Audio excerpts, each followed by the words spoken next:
بسم اللہ الرحمن الرحیم۔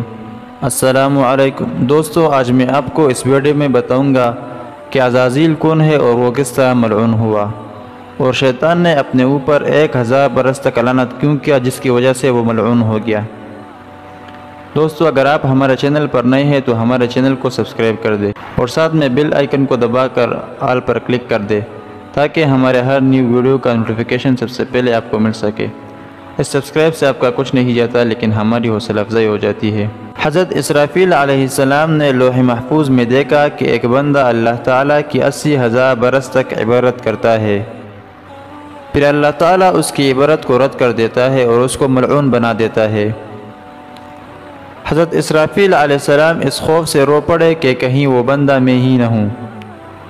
فرشتوں نے ان سے رونے کی وجہ دریافت کی، انہوں نے جو کچھ دیکھا تھا بیان کر دیا۔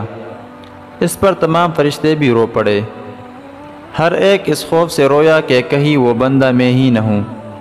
پھر سب کہنے لگے آؤ عزازیل کے پاس چلے۔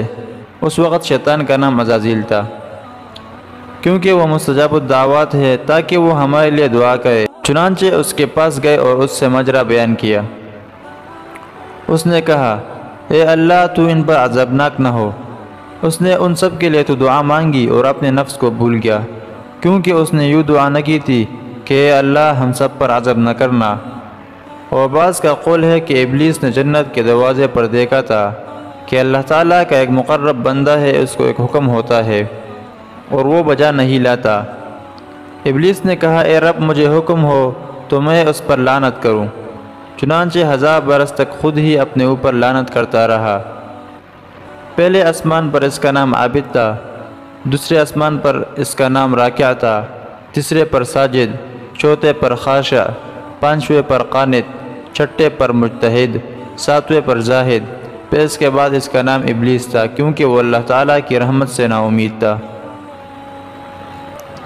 دوستو، یہ تھی آج کی ایک چھوٹی سی ویڈیو، ملتے ہیں انشاءاللہ اگلی ویڈیو میں، تب تک کے لیے اللہ حافظ۔